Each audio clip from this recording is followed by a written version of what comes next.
بسم الله الرحمن الرحيم الحمد لله الذي أنزل على عبده الكتاب ولم يجعل له عوجا قيما لينذر بأسا شديدا من لدنه ويبشر المؤمنين الذين يعملون الصالحات أن لهم أجرا حسنا ماكثين فيه أبدا وينذر الذين قالوا اتخذ الله ولدا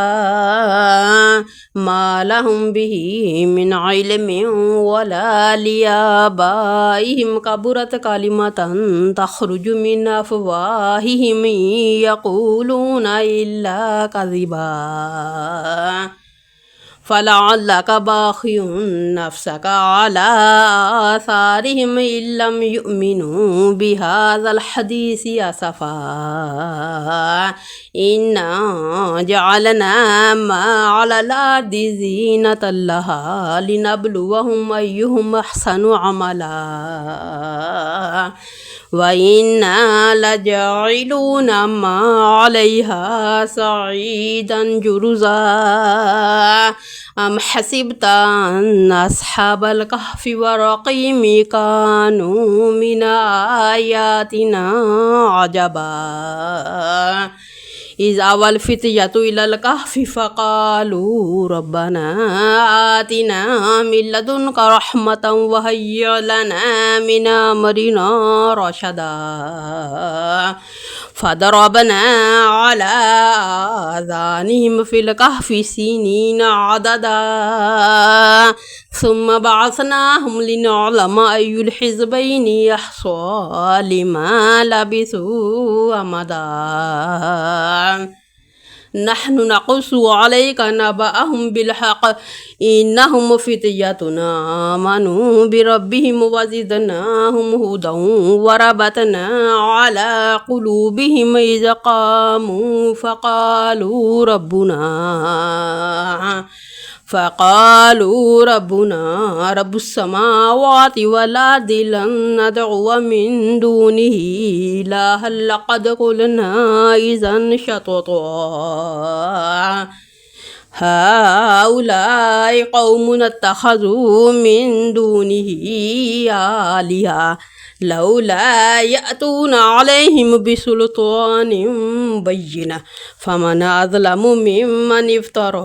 على الله كذبا وإذ اعتزلتموهم وما يعبدون إلا الله فأووا إلى الكهف ينشر لكم ربكم من رحمته ويهيئ لكم من أمركم مرفقا وترى الشمس إذا طلعت تزاور عن كهفهم ذات اليمين وإذا غربت تقرضهم ذات الشمال وهم في فجوة منه ذلك من آيات الله من يهد الله فهو المهتد ومن يضلل فلن تجد له وليا مرشدا وتحسبهم أيقاظا وهم رقود ونقلبهم ذات اليمين وذات الشمال وقلبهم باسط ذراعيه بالوسيد لو اطلعت عليهم لوليت منهم فرارا ولملئت منهم رؤبا وكذلك بعثناهم ليتساءلوا بينهم قال قائل منهم كم لبثتم قالوا لبثنا يوما أو بعض يوم قالوا ربكم أعلم بما لبثتم فبعثوا وحدكم بورقكم هذه إلى المدينة فلينظر أيها أزكى طعاما فليأتكم برزق منه وليتلطف ولا يشيرن بكم أحدا إنهم إن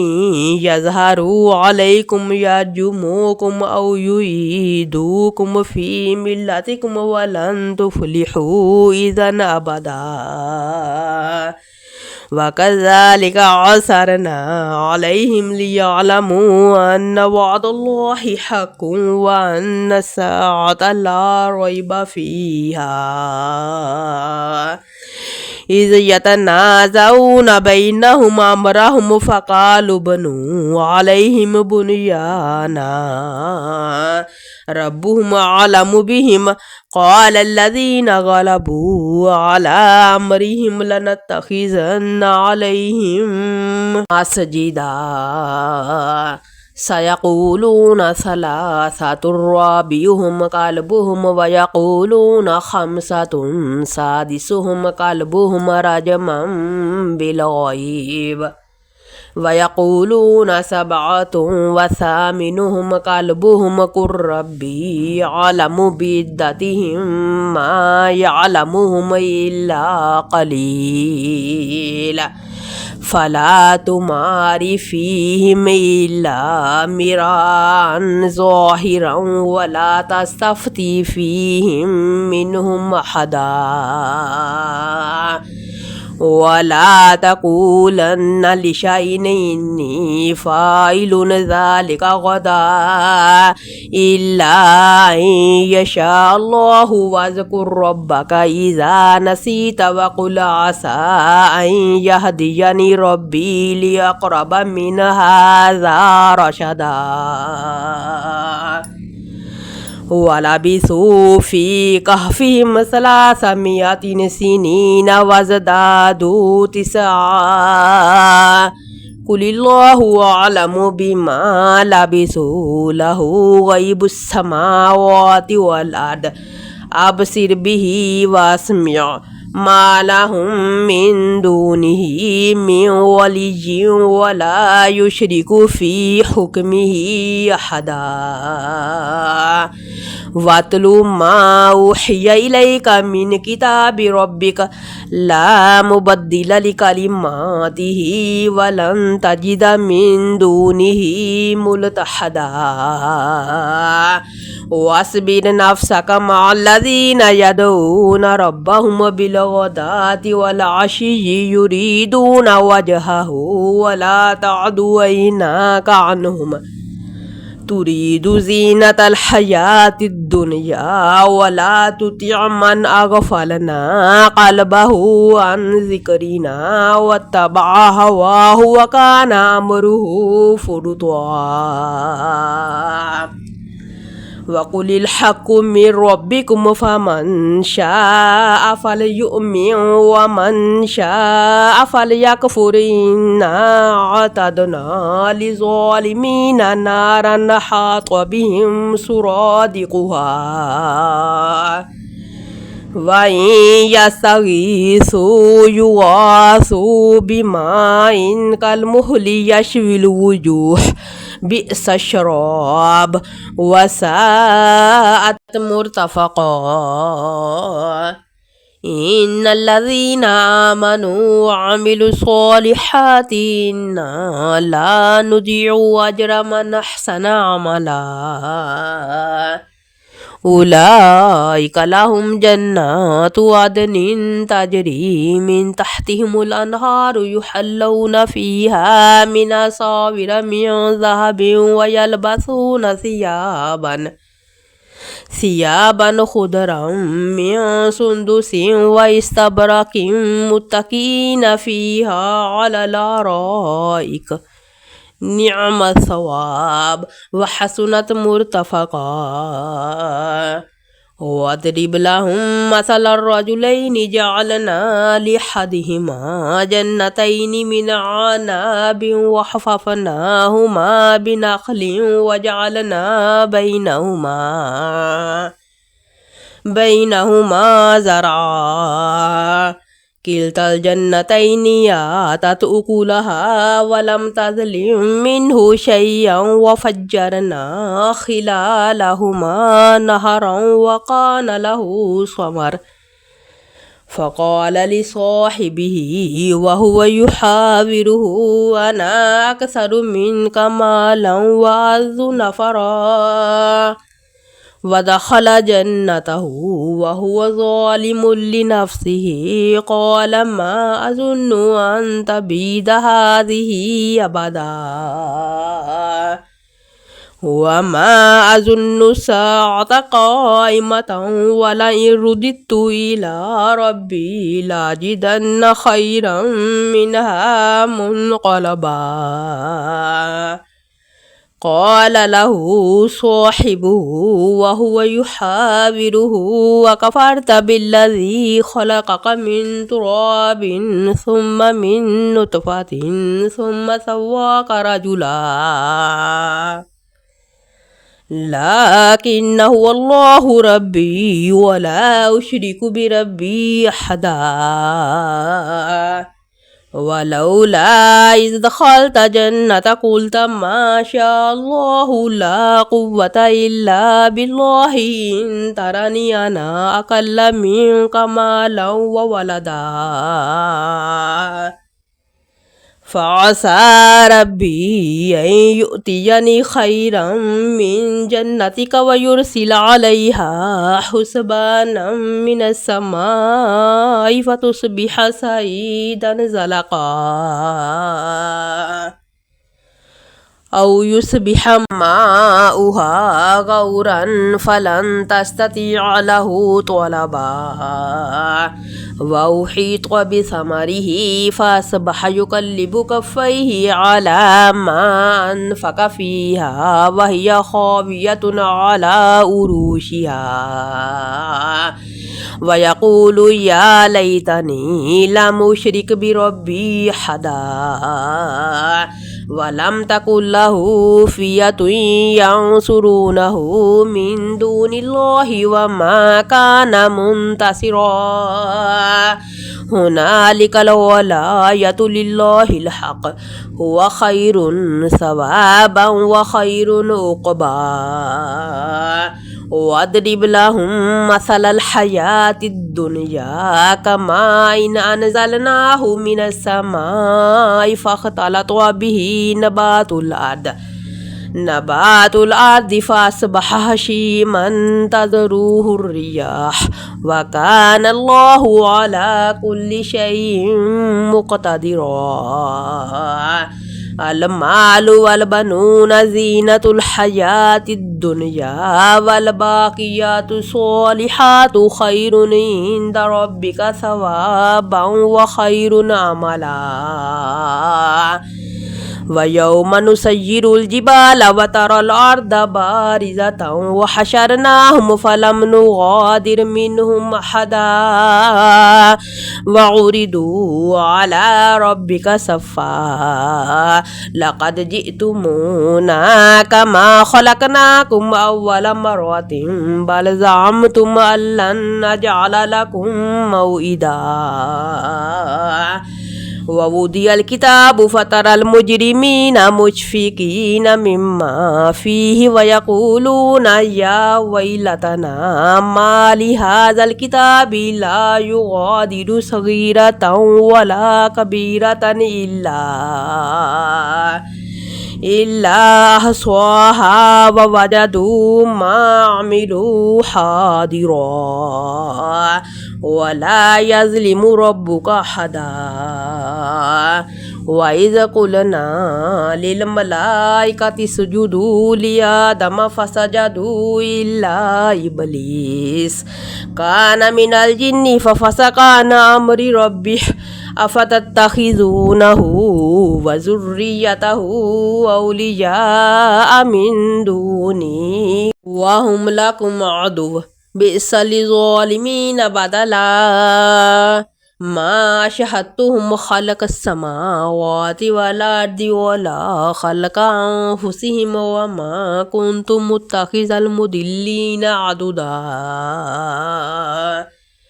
ويوم يقول نادوا شركائي الذين زعمتم فدعوهم فلم يستجيبوا لهم وجعلنا بينهم موبقا ورأى المجرمون النار فظنوا أنهم مواقعوها ولم يجدوا عنها مصرفا ولقد صرفنا في هذا القرآن للناس من كل مثل وكان الإنسان أكثر شيء جدلا وما منع الناس أن يؤمنوا إذ جاءهم الهدى ويستغفروا ربهم إلا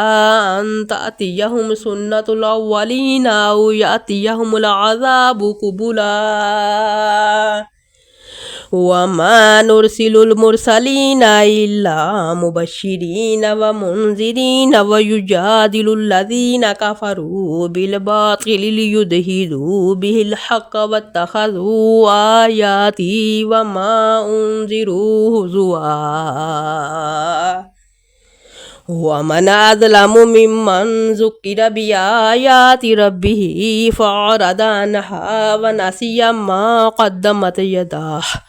إنا جعلنا على قلوبهم أكنة أن يفقهوه وفي آذانهم وقرا وإن تدعوهم إلى الهدى فلن يهتدوا إذا أبدا وربك الغفور ذو الرحمة لو يؤاخذهم بما كسبوا لعجل لهم العذاب بل هم موعد لن يجدوا من دونه موئلا وتلك القرى أهلكناهم لما ظلموا وجعلنا لمهلكهم موئدا وإذ قال موسى لفتاه لا أبرح حتى أبلغ مجمع البحرين أو أمضي حقبا فلما بلغا مجمع بينهما نسيا حوتهما فاتخذ سبيله في البحر سربا فلما جاوزا قال لفتاه آتنا غداءنا لقد لقينا من سفرنا هذا نصبا قال أرأيت إذا أوينا إلى الصخرة فإني نسيت الحوت وما أنسانيه إلا الشيطان أن أذكره واتخذ سبيله في البحر عجبا قال ذلك ما كنا نبغي فارتدا على آثارهما قصصا فوجدا عبدا من عبادنا آتيناه رحمة من عندنا وعلمناه من لدنا علما قال له موسى هل أتبعك على أن تعلمني مما علمت رشدا قال إنك لن تستطيع معي صبرا وكيف تصبر على ما لم تحط به خبرا قال ستجدني إن شاء الله صابرا ولا عاصي لك أمرا قال فإن اتبعتني فلا تسألني عن شيء حتى أحدث لك منه ذكرا فانطلقا حتى إذا ركبا في السفينة خرقها قال خرقتها لتغرق أهلها لقد جئت شيئا إمرا قال ألم أقل لك إنك لن تستطيع معي صبرا قال لا تؤاخذني بما نسيت ولا ترهقني من أمري عسرا فانطلقا حتى إذا لقيا غلاما فقتله قال أقتلت نفسا زكية بغير نفس لقد جئت شيئا نكرا قال ألم أقل لك إنك لن تستطيع معي صبرا قال إن سألتك عن شيء بعدها فلا تصاحبني قد بلغت من لدني عذرا فانطلقا حتى إذا أتيا أهل قرية استطعما أهلها فأبوا أن يضيفوهما فوجدا فيها جدارا يريد أن ينقض فأقامه قال لو شئت لاتخذت عليه أجرا قال هذا فراق بيني وبينك سأنبئك بتأويل ما لم تستطع عليه صبرا أما السفينة فكانت لمساكين يعملون في البحر فأردت أن أعيبها وكان وراءهم ملك يأخذ كل سفينة غصبا وأما الغلام فكان أبواه مؤمنين فخشينا أن يرهقهما طغيانا وكفرا فأردنا أن يبدلهما ربهما خيرا منه زكاة وأقرب رحما وأما الجدار فكان لغلامين يتيمين في المدينة وكان تحته كنز لهما وكان أبوهما صالحا فأراد ربك أن يبلغا أشدهما ويستخرجا كنزهما رحمة من ربك وما فعلته عن أمري ذلك تأويل ما لم تستطع عليه صبرا ويسألونك عن ذي القرنين قل سأتلو عليكم منه ذكرا إنا مكنا له في الأرض وآتيناه من كل شيء سببا فأتبع سببا حتى إذا بلغ مغرب الشمس وجدها تغرب في عين حمية ووجد عندها قوما قلنا يا ذا القرنين إما أن تعذب وإما أن تتخذ فيهم حسنا قال أما من ظلم فسوف نعذبه ثم يرد إلى ربه فيعذبه عذابا نكرا وأما من آمن وعمل صالحا فله جزاء الحسنى وسنقول له من أمرنا يسرا ثم أتبع سببا حتى إذا بلغ مطلع الشمس وجدها تطلع على قوم لم نجعل لهم من دونها سترا كذلك وقد أحطنا بما لديه خبرا ثم أتبع سببا حتى إذا بلغ بين السدين وجد من دونهما قوما لا يكادون يفقهون قولا قالوا يا ذا القرنين إن يأجوج ومأجوج مفسدون في الأرض فهل نجعل لك خرجا على أن تجعل بيننا وبينهم سدا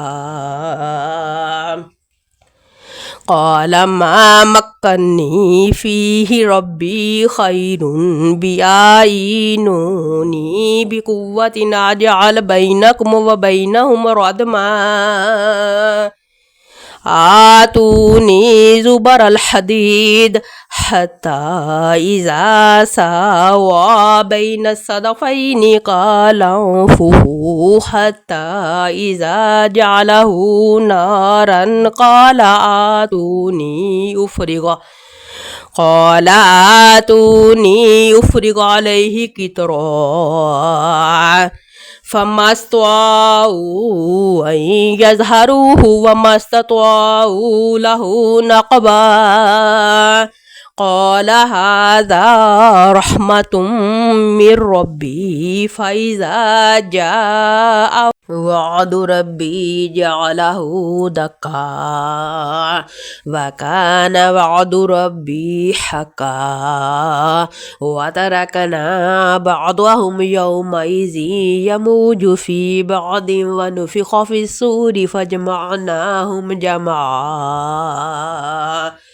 وعرضنا جهنم يومئذ للكافرين عرضا الذين كانت أعينهم في غطاء عن ذكري وكانوا لا يستطيعون سمعا أفحسب الذين كفروا أن يتخذوا عبادي من دوني أولياء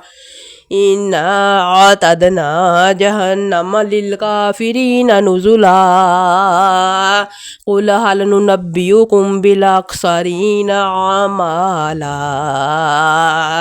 الذين ضل سعيهم في الحياة الدنيا وهم يحسبون أنهم يحسنون صنعا أولئك الذين كفروا بآيات ربهم ولقائه فحبطت أعمالهم فلا نقيم لهم يوم القيامة وزنا ذلك جزاؤهم جهنم بما كفروا واتخذوا آياتي ورسلي هزوا إن الذين آمنوا وعملوا الصالحات كانت لهم جنات الفردوس نزلا خالدين فيها لا يبغون عنها حولا قل لو كان البحر مدادا لكلمات ربي لنفد البحر قبل أن تنفذ كلمات ربي ولو جئنا بمثله مددا قل إنما أنا بشر مثلكم يوحى إلي أنما إلهكم إله واحد فمن كان يرجو لقاء ربه فليعمل عملا صالحا ولا يشرك بعبادة ربه أحدا